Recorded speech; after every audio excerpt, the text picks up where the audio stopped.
छत्तीसगढ़ एक ऐसा ही राज्य है जहां राज्य सरकार की दृढ़ इच्छा शक्ति से बनी नीतियों ने किसानों के मान सम्मान को बढ़ाया है। मुख्यमंत्री भूपेश बघेल के नेतृत्व वाली छत्तीसगढ़ सरकार की किसान हितैषी नीतियों और उनके हक में लिए गए फैसलों से राज्य में खेती अब घाटे का सौदा नहीं रही। यही वजह है कि छत्तीसगढ़ में खेती से दूर हो चुके लोग भी अब गांव का रुख कर खेती को अपनाने लगे हैं। हमारे देश के किसानों को न्यूनतम समर्थन मूल्य न प्राप्त होने पर कमजोर आर्थिक स्थिति का सामना करना पड़ता है और ऐसे में वह अपने परिवार का भरण पोषण आसानी से नहीं कर पाते हैं। इसी बात को ध्यान में रखते हुए छत्तीसगढ़ के मुख्यमंत्री भूपेश बघेल ने राजीव गांधी किसान न्याय योजना शुरू की है। इस योजना के माध्यम से किसानों को उनके धान पर केंद्र सरकार की ओर से तय समर्थन मूल्य से ज्यादा राशि प्रदान की जाती है, जिससे उनकी आर्थिक स्थिति में काफी सुधार आ रहा है। राजीव किसान न्याय योजना के अंतर्गत किसानों को प्रोत्साहन राशि दी जाएगी। न्यूनतम समर्थन मूल्य पर रिकॉर्ड 80 लाख मीट्रिक टन धान खरीदा और बोनस सहित 20,000 करोड़ की राशि किसानों के खाते में आप लोगों ने डाला। इस योजना के आगाज के साथ ही छत्तीसगढ़ के करीब 22 लाख किसानों को राजीव गांधी न्याय योजना की पहली किस्त के रूप में 1500 करोड़ रुपए का भुगतान किया गया। इसमें 21,52,985 धान और 26,335 गन्ना उत्पादक किसान शामिल थे। छत्तीसगढ़ सरकार की सबसे महत्वपूर्ण योजना है राजीव गांधी किसान न्याय योजना। हमारी इस योजना के बारे में छत्तीसगढ़ के किसानों को प्रतीक्षा रहती है और इस सरकार का कृषि के क्षेत्र में किसानों के विकास के लिए सबसे महत्वपूर्ण योजना है। किसानों को इस तरह की परेशानी से राहत दिलाने के मकसद से छत्तीसगढ़ सरकार ने राजीव गांधी किसान न्याय योजना की शुरुआत की और जल्द ही इसके सकारात्मक परिणाम देखने को मिले। इस योजना के तहत खरीफ सीजन 2019-20 में रजिस्टर्ड करीब 22 लाख किसानों को कृषि आदान सहायता के रूप में 5,628 करोड़ रुपए की आदान सहायता राशि दी गई। 19 लाख किसानों को, चाहे वो धान उत्पादक हो, चाहे गन्ना उत्पादक हो, चाहे वो मक्का उत्पादक हो, उनके खाते में 5,700 करोड़ रुपया अंतरित किए जाएंगे। ये 4 किस्तों में होगा और आज के समय में छत्तीसगढ़ के किसानों को सही मायने में ये बहुत बड़ी सहायता होगी। राजीव गांधी किसान न्याय योजना किसानों को खेती किसानी के लिए प्रोत्साहित करने की देश में अपने तरह की एक बड़ी योजना है। जाहिर है कि छत्तीसगढ़ में भूपेश सरकार आने के बाद के 2 सालों में विभिन्न योजना से किसानों और ग्रामीणों की न केवल आय बढ़ी है, बल्कि इससे राज्य की अर्थव्यवस्था भी बेहतर हुई है। और यही वजह है कि कोरोना काल में देश में जहां अर्थव्यवस्था चरमराई हुई थी, वहीं छत्तीसगढ़ के बाजारों में पैसा बरस रहा था। Bureau report, Bansal news, Raipur.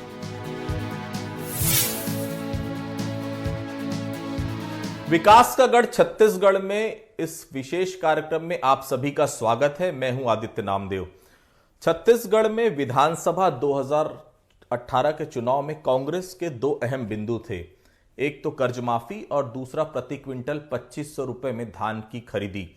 मुख्यमंत्री भूपेश बघेल ने 17 दिसंबर 2018 को जैसे ही शपथ ली, 2 घंटों के भीतर ही किसानों की कर्ज माफी हुई और उसके बाद 21 मई 2020 को राजीव गांधी किसान न्याय योजना की शुरुआत हुई। इस योजना के पीछे का उद्देश्य बेहद साफ था, किसानों को इनपुट सपोर्ट राशि के रूप में राशि उपलब्ध सीधा उनके बैंक खातों में करवाना। एक समय जब अर्थव्यवस्था पूरी तरह से चरमरा गई थी देश की, अगर कोविड-19 के समय की हम बात करें, उस समय छत्तीसगढ़ की अर्थव्यवस्था पर बहुत खासा नुकसान नहीं हुआ था। छत्तीसगढ़ की अर्थव्यवस्था काफी अच्छे से चल रही थी। सबसे बड़ा कारण इसका यही माना जाता है कि सरकार ने समय समय पर किसानों के खातों में पैसे पहुंचाए और उसका परिणाम यह हुआ कि ग्रामीण अर्थव्यवस्था काफी बेहतर तरीके से चलती आई। राजीव गांधी किसान न्याय योजना, आज इस विषय पर बातचीत करने के लिए हमारे साथ 2 खास मेहमान हैं। हमारे साथ मौजूद हैं छत्तीसगढ़ के खाद्य मंत्री अमरजीत भगत जी, मैं बहुत बहुत स्वागत करता हूं उनका। हमारे साथ मौजूद हैं वरिष्ठ पत्रकार बाबूलाल शर्मा जी, मैं उनका भी स्वागत करता हूं। सबसे पहला सवाल मेरा अमरजीत भगत जी से ही है, खाद्य मंत्री छत्तीसगढ़ शासन। राजीव गांधी किसान नमस्कार। न्याय योजना, न्याय शब्द इसमें जुड़ा हुआ है। इस न्याय शब्द के पीछे की परिकल्पना क्या थी भगत जी, मैं जानना चाहता हूं। सबसे पहले मैं आपको बहुत धन्यवाद देता हूं। आदरणीय बाबूलाल भैया भी दिख रहे हैं, उनको भी बहुत धन्यवाद। और बहुत उनका जो पक्ष रहता है, बहुत निष्पक्ष बात करते हैं। वास्तव में छत्तीसगढ़ राज्य कृषि प्रधान राज्य है। यहाँ की प्रमुख लोगों की धंधा कृषि है। कृषि पे आधारित लोगों का जीवन है यहाँ। और इसकी पहचान छत्तीसगढ़ धान का कटोरा से है।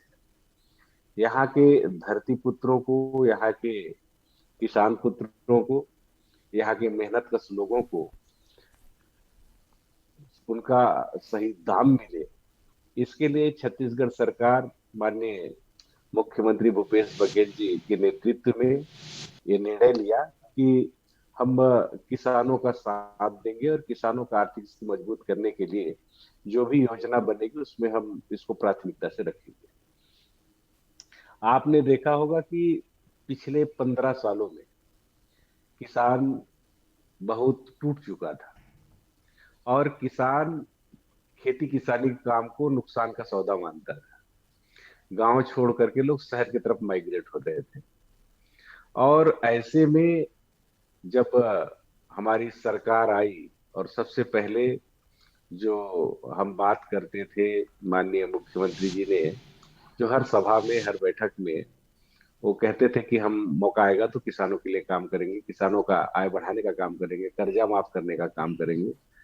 सरकार में आने के बाद सबसे पहले उन्होंने लगभग 10,000 करोड़ के लगभग किसानों का कर्जा माफी किया। वादे के मुताबिक 2500 रुपया में क्विंटल में धान खरीदने का काम शुरू किया। एक साल हम खरीद पाए, दूसरे साल जो है भारत सरकार ने उसमें आपत्ति कर दिया और उन्होंने कहा कि जो अगर छत्तीसगढ़ सरकार किसानों को बोनस देगी तो हम केंद्रीय पुल का चावल नहीं लेंगे। हम लोगों ने बहुत मेहनतें की उनसे। माननीय मुख्यमंत्री जी ने चिट्ठी लिखा, हम सब ने चिट्ठी लिखा, किसानों ने मांग किया लेकिन बात नहीं मानी। केवल उनसे अनुमति चाह रहे थे कि आप अनुमति दे तो हम राज्य के बजट से करेंगे, परंतु अनुमति नहीं मिला। और ले दे के जब धान 2500 रुपया में खरीदने की तैयारी कर लेगी तो इस प्रकार का जो उसमें शर्त लगाया गया तो हमको बैकफुट में जाना पड़ा और एमएसपी में ही खरीदे। लेकिन मुख्यमंत्री जी के जो सोच को मैं सलाम करता हूं कि उन्होंने जिस प्रकार से इसका रास्ता निकाला कि हम केंद्र के गाइडलाइन के अगेंस्ट नहीं जाएंगे। केंद्र ने जो एमएसपी में खरीदी का शर्त रखा है उसको हम एमएसपी में खरीदेंगे, लेकिन किसानों को हम सपोर्ट करने के लिए, इनपुट सब्सिडी देने के लिए हम किसान न्याय योजना, राजीव गांधी किसान न्याय योजना लाएंगे और उनको हम आर्थिक रूप से मदद करने का काम करेंगे। और इसके जरिए किसानों को आर्थिक रूप से मजबूत करने का काम लगातार 21 मई 2020 से लेकर के अभी तक जारी है। 21 मई को हमारे पूर्व प्रधानमंत्री राजीव जी का शहादत दिवस है। उस दिन पहला किस्त लोगों को 1500 करोड़, इसके बाद 20 अगस्त राजीव जी की जयंती के दिन फिर 1500 करोड़ रुपए, और तीसरा जो खेप है वो राज्य स्थापना के दिन 1 नवंबर को 1500 करोड़ रुपए। इस प्रकार से ये 3 किस्त और चौथा किस्त 21 मार्च को किसानों के खाता में डाला गया। 5,774 करोड़ रुपए जो है लोगों को किसानों के खाते में डायरेक्ट दिया गया, जिससे किसानों का आत्मसम्मान बढ़ा, किसानों का स्वाभिमान बढ़ा और उनका जो एक विल पावर था वो जो समाप्त हो चुका था। लगातार पिछले सरकार में लोग किसान आत्महत्या की घटनाएं घट रही थी, उस पे रोक लगा और किसानों का आत्मबल बढ़ा। और किसान जो किसानी का काम को छोड़ करके शहर की तरफ शिफ्ट हो रहे थे, वो पुनः अब शहर से गांव की तरफ लोग जा रहे हैं।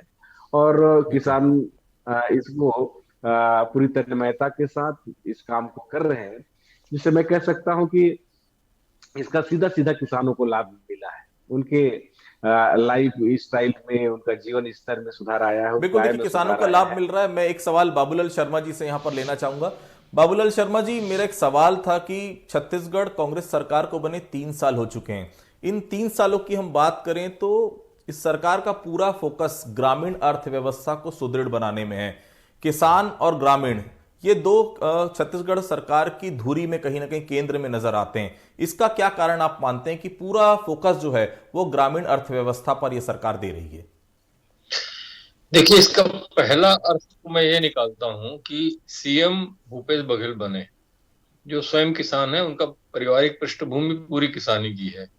और दूसरा कारण ये मानता हूं कि इस वक्त 90 विधायकों में अधिकांश किसान विधायक हैं और उनकी सोच में जो है किसान है। और यही कारण है कि बहुत बड़े बड़े इंफ्रास्ट्रक्चर, बड़े बड़े निर्माण के पीछे न पड़ के इस सरकार ने अपनी प्राथमिकता में ही स्पष्ट कर दिया था कि हम जो है ग्रामीण क्षेत्र के विकास की तरफ ध्यान देंगे। और बड़ा साफ उनकी योजना में साफ साफ झलकता है, जिसमें 80% से ज्यादा योजनाएं जो है वो ग्रामीण आधारित योजनाएं हैं। आप देख लीजिए, किसी भी योजना पर ध्यान दे दीजिए, आपको साफ समझ में आ जाएगा कि सारी ग्रामीण योजनाएं हैं। तो फिर उसके बाद आता है मजबूत इच्छा शक्ति का क्या परिणाम आना चाहिए। जो मजबूत इच्छा शक्ति दिखी है, और ये मैं राजीव गांधी न्याय योजना को विशेष रूप से जो है उसी मजबूत इच्छा शक्ति का परिणाम मानता हूं। जब आपने ये तय कर दिया कि 2500 रुपया मैं किसानों को धान का दूंगा, देश में जनहित का सबसे बड़ा काम मैं इस बात को मानता हूं कि किसान की जेब भरने का प्रयास। अब उसमें अड़चने अगर आ गई, मान लीजिए नियमों अधिनियमों के कारण आई, जनहित के मुद्दे में वैसे तो मैं मानता हूं कि नियम अधिनियम को शिथिल करके काम करना चाहिए, लोगों को, किसानों का जेब भरना चाहिए, लेकिन अगर उसमें कोई अड़चन आई तो उसका रास्ता निकालना इच्छा शक्ति पर निर्भर करता है। कि जब मैंने तय कर लिया 2500 रुपए दूंगा, माने मैं दूंगा, किस माध्यम से दूंगा, किस तरीके से दूंगा, आप कितनी भी अड़चने लगा लें, मैं 2500 रुपया किसान के जेब में पहुंचाऊंगा। और देखिए एक बड़ी बात कि 2500 रुपए अगर आप उसकी जेब में पहुंचा रहे हैं किसी भी तरीके से, और 4 किस्तों में, 4 बार में, अगर एक बार में दे देंगे तो वो पूरा खर्च कर डालेगा। किसान की प्रवृत्ति होती है कि पैसा आएगा तो उसको खर्च करता है, बाजार में बेचता है। तो एक साथ कर देगा तो बाद में फिर वो कमी महसूस करेगा। तो 4 किस्तों में, एक सोच है ये भी कि 4 किस्तों में बार बार, उसके बाद 3 महीने के बाद पैसा आएगा, पॉकेट में पैसा भरा रहेगा, तो बाजार भी गुलजार रहेंगे। और यही हुआ, हमने देखा कि जब ऑटो और ऑटो का जो बाजार था पूरे देश में डाउन चल रहा था, तो छत्तीसगढ़ में बूम पे था। आश्चर्यजनक बात। तो ये एक बहुत बड़ी अर्थ की सोच, ग्रामीण अर्थव्यवस्था की सोच, जो आपके जो गौठान वाली बात बोल रहे हैं, चाहे गोबर योजना वाली बात बोले, गरीबों की सोच, टोटल गरीबों की सोच, और नरवा गरवा घुरवा बारी, वो पूरी ग्रामीण अर्थव्यवस्था की रीढ़ की हड्डी को मजबूत करने की सोच, ये सोच पूरी ग्रामीण अर्थव्यवस्था। और ये कारण सिर्फ यही मानता हूं कि 90 विधायकों में अधिकांश ग्रामीण क्षेत्र से हैं और किसान प्रवृत्ति के हैं, और खुद मुख्यमंत्री और कृषि मंत्री जो है वो ग्रामीण परिवेश के किसान हैं। बिल्कुल, तो ग्रामीण अर्थव्यवस्था पर लगातार ध्यान दिया जा रहा है। अमरजीत भगत जी, मेरा एक सवाल था कि किसानों की कर्ज माफी, उसके बाद 2500 रुपए में धान की खरीदी, उसके बाद लगातार धान की खरीदी जो आप कर रहे हैं, 1 करोड़ मीट्रिक टन से भी ज्यादा धान आप ले रहे हैं। भारतीय जनता पार्टी की सरकार से अगर तुलना करूं तो शायद बहुत आगे हम बढ़ रहे हैं। ये परिकल्पना आई कैसे? क्योंकि एक तरफ अर्थव्यवस्था को भी आपको देखना है, लगातार हम देख रहे हैं कि सेंट्रल से जो है 32,000 करोड़ से ज्यादा की राशि आपको मिली नहीं है। अब धान लगातार बढ़ते जा रहा, रकबा बढ़ते जा रहा, धान की खरीदी बढ़ते जा रही है। इसके पीछे किस प्रकार से इसका पूरा मैनेजमेंट किया जाता है? जिस प्रकार से माननीय बाबूलाल भैया ने कहा कि किसी भी योजना के संचालन में उनका सोच के साथ साथ दृढ़ इच्छा शक्ति भी निर्भर करती है। छत्तीसगढ़ की जो कुल आबादी का लगभग 80% लोग कृषि कार्य करते हैं, और मैं मानता हूं कि अगर कोई भी योजना 80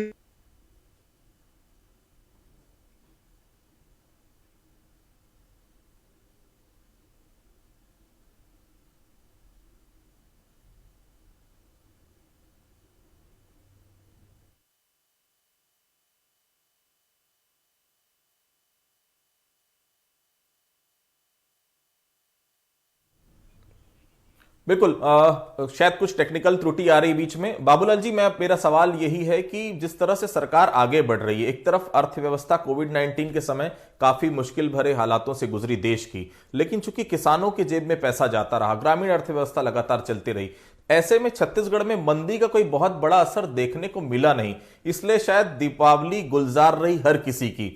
क्या ये एक बड़ा कारण है, ये जो लगातार किसान न्याय योजना के जरिए जो इनपुट सपोर्ट प्राइस जा रहा है, इसके कारण? जी बिल्कुल, मैंने तो कहा ना कि 4 किस्तों में जिस तरीके से पैसा किसान की जेब में पहुंच रहा है, और उसकी प्रवृत्ति होती है, ग्रामीण लोगों की प्रवृत्ति होती है कि अगर उनके पास पैसा आता है तो वो अपना कर्ज पूरा करते हैं, मोटरसाइकिल खरीदते हैं, चांदी खरीदते हैं, सोना खरीदते हैं, कपड़े खरीदते हैं, माने वो खर्च ज्यादा करते हैं, कुछ अंश रखते हैं, बाकी सब पूरा खर्च करते हैं, और वो बाजार में आता है, बाजार गुलजार होता है, मैंने पहले ही कहा।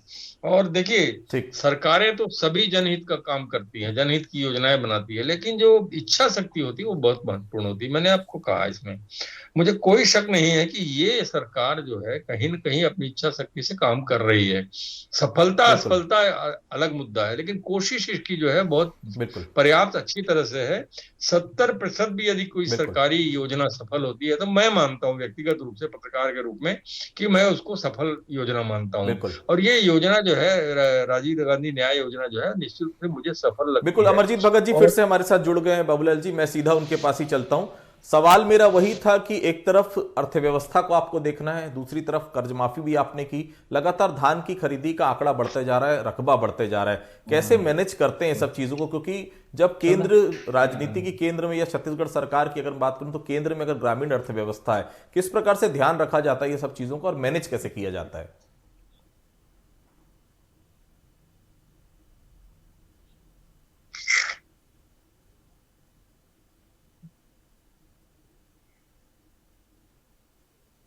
जी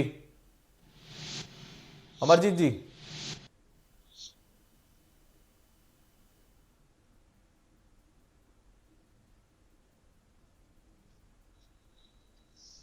अमरजीत जी,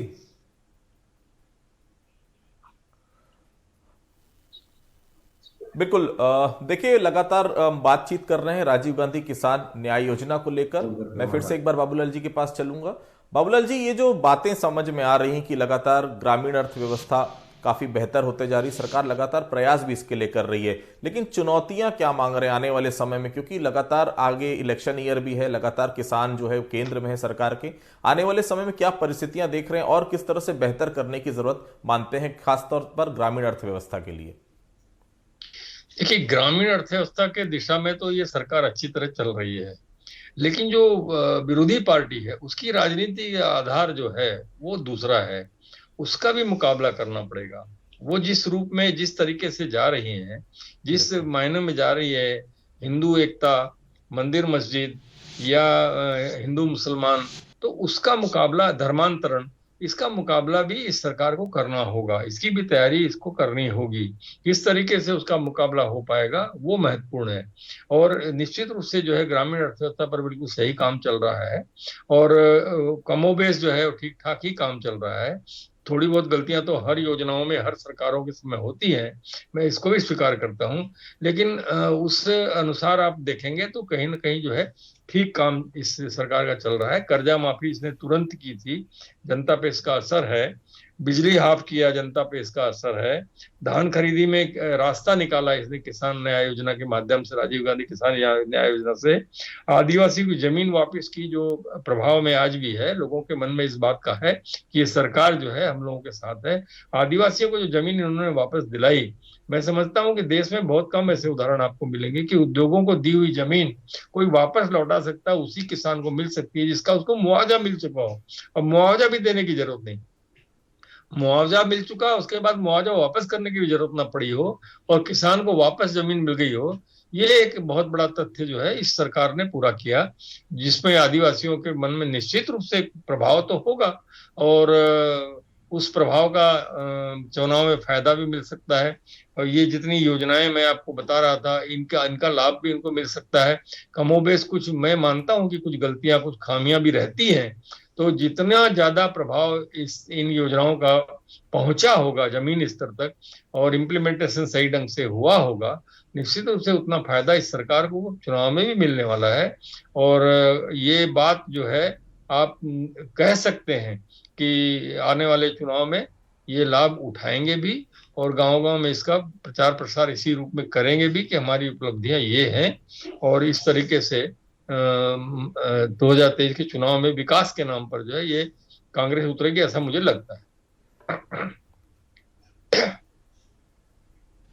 बिल्कुल, देखिए राजीव गांधी किसान न्याय योजना बिल्कुल ऐसी योजना है जिसने छत्तीसगढ़ को राष्ट्रीय स्तर पर पहचान दिलाई और पहली योजना है जो सीधे तौर पर किसानों के खाते पर सीधा डायरेक्ट कैश जो है वो ट्रांसफर करा रही है। 2023 के चुनाव में निश्चित तौर पर यह योजना फिर से सामने आएगी और निश्चित तौर पर अगर आने वाले समय में हम देखेंगे तो 2023 के लिए कांग्रेस के लिए एक बड़ा ब्रह्मास्त्र ये योजना जरूर साबित होगी। आज के इस चर्चा के लिए फिलहाल इतना ही। अमरजीत भगत जी हमारे साथ जुड़े थे, मैं उनका बहुत बहुत धन्यवाद करता हूं। बाबूलाल शर्मा जी हमारे साथ जुड़े थे, मैं उनका भी धन्यवाद करता हूं। तो विकास का गढ़ छत्तीसगढ़ में आज के लिए बस इतना ही। कल फिर किसी मुद्दे पर हमसे मुलाकात होगी, तब तक के लिए धन्यवाद।